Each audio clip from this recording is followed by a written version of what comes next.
We hold these truths self-evident. All men are created equal, endowed by their Creator. Sounds corny when you say it.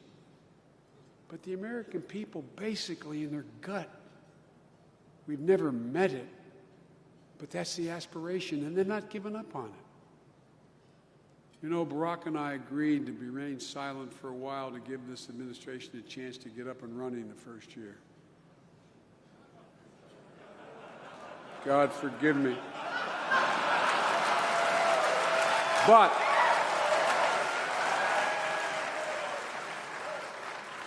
I could not remain silent after Charlottesville. No, I want to be deadly earnest with you about this.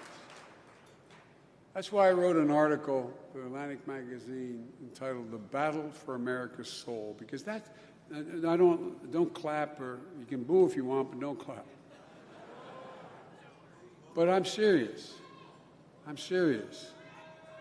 This is about basic decency. The idea that goons could come out of fields at night with lighted torches, carrying Nazi flags, chanting the same exact anti-Semitic bile that was chanted in the streets of Nuremberg and Berlin and every other German city in the 30s. No, but look, get serious, guys. So hush up. This is deadly earnest. We are in a fight for America's soul. And we have leaders who at the time when that occurred, when these guys were accompanied by white supremacists and Ku Klux Klan and those who objected, making a comparison saying they're good people in both groups. What has become of us? Our children are listening, and our silence is complicity.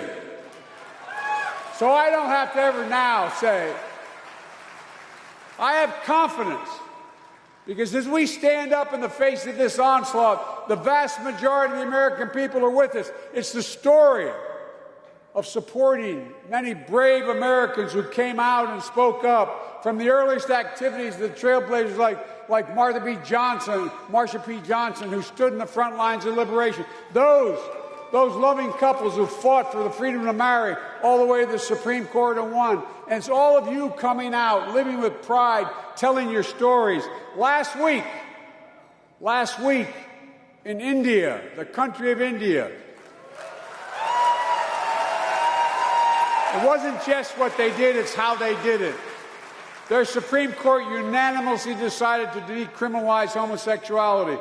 And it's no accident that in that Supreme Court ruling in India, they cited landmark U.S. Supreme Court decisions giving people equality. Folks, this outfit thinks the rest of the world follows us because of the example of our power. It's the power of our example that has allowed us to lead the world. And it resonates around the world. All of you here tonight, and those who are no longer with us, your courage, and I think you underestimate it, gives millions of people hope. That kid who might see part of what you're doing tonight, knowing that there are thousands and thousands of people who have come forward, just may have a little more hope. A little more hope. There's an old expression made famous by Kierkegaard. He said, faith sees best in the dark. It's so dark for so many people. And you remind us that we all have a lot of work to do to stand up to the abuses of power and ensure that everyone is treated with dignity. And one more thing as I close.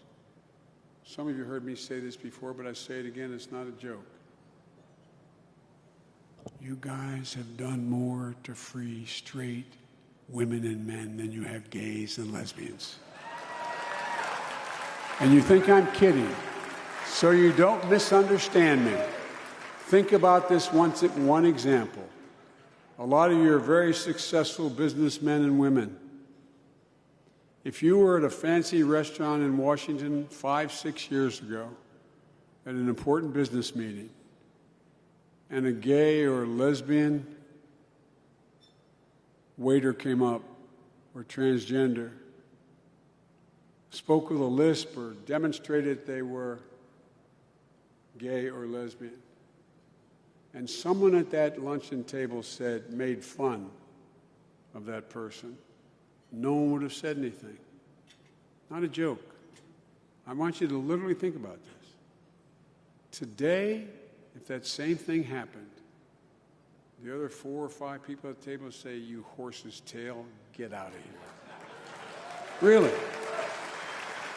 So guys, believe in yourselves. Believe in how much more you can do. The reason my son felt so strongly about this, and Jill and I do, he died of cancer, a terrible disease. We have a foundation to try to end cancer as we know it. This is a disease and a plight on America, this disease of homophobia. And we can end it. And we can save my grandkids, my great-grandkids, and thousands of Americans.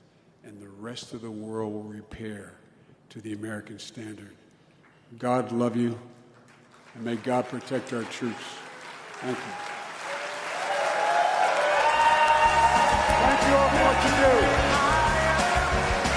Thank you. By the way, every time I'd walk out of my grandfather Ambrose Finnegan's house in Scranton, he'd yell, "Joey, keep the faith." And my grandmother would yell, "No, Joey, spread it. Go spread the faith. Vote, vote, vote, vote, vote."